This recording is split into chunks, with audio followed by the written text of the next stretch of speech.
guys, welcome back to our channel. Today is we are going to make a shrimp fried rice today. So I'm so excited, guys. But again, you challenge again. But anyway, ngayon mga kabayan, gagawa tayo ng sinangag na may hipon. O, diba?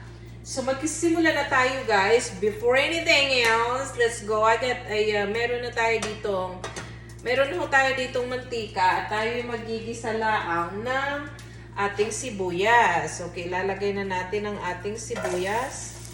Yan. At ang ating bawang. Okay? Tayo maglalagay ng sibuyas at bawang din sa ating maliit na kawali or para siyang pat, mga kabayan. So, ayan, gagawa tayo na gigisahin lang natin ito ng maigi, mga kabayan. Okay? So, ito na mga kabayan, ating ginisa ng ating sibuyas at bawang at aray ilalagay na natin ang ating hipon. Ayan. So, ang hipon natin mga kabayan, hindi naman gaano siya yung malaki, hindi naman gaano maliit. Ayan, no, kung yung nakikita diyan, ay napakasarap na. Woo! At ito ilalagyan ko ho ng ng paminta. Ayan, lalagyan ho natin ng paminta ang ating hipon. Ay, ito napakasarap mga kabayan. Pag iyo trinay, lalo na sa atin na sa Pilipinas, ay napakaraming seafood. Ay, ito pwede nyo rin hong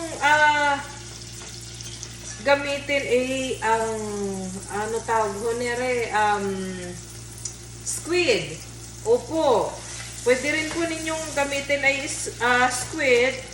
Dito sa amin wala ho akong makita ditong squid na medyo sariwa. So, ang aking gagamitin lang din hipon. Okay? So, hindi ho mahirap mga kabayan. Ito'y napakadali laang.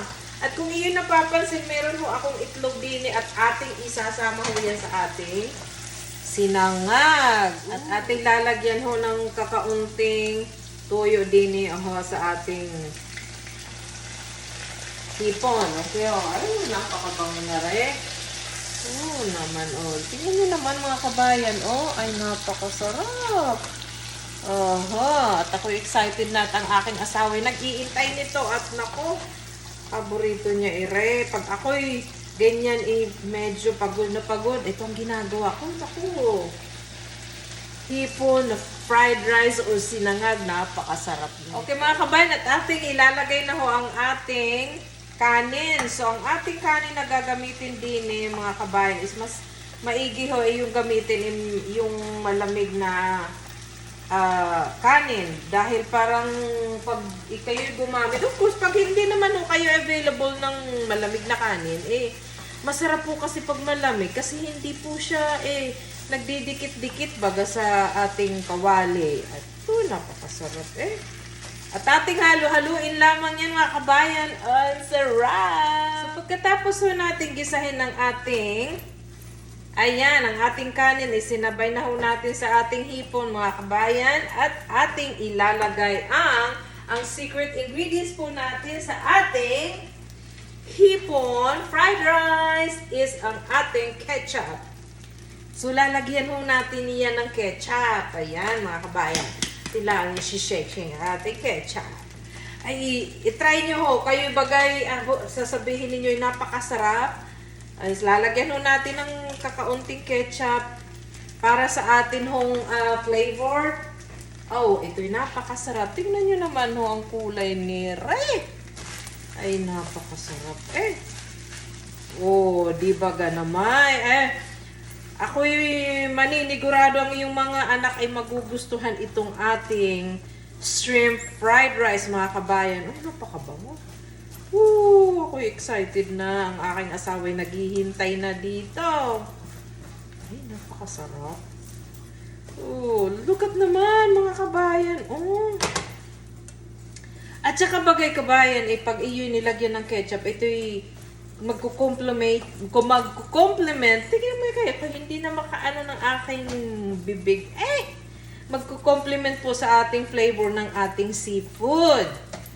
Ayan, so lalagyan ho natin yan ng ating huling ingredients po. Ito ilalagay ko gumawa ho kanina ng 3 itlog. Ay, aking isasama ho iyan.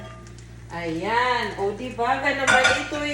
Pwede itong wala na ho kayong kakailanganing ulam. Ay, sos. Napakasarap na rin.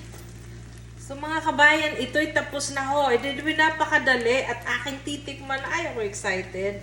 So, ayan mga kabayan. Ako'y titikman ng aking shrimp fried rice. O, diba? Ito'y lalagyan natin ho ng itlog.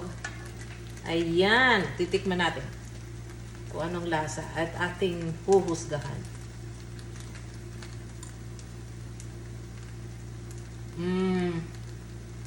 So good. I-try nyo ho ito mga kabayan at kayo'y magugulat sa lasa. At ngayon, dito na magtatapos ang ating lutuan sa kusina. Bye po!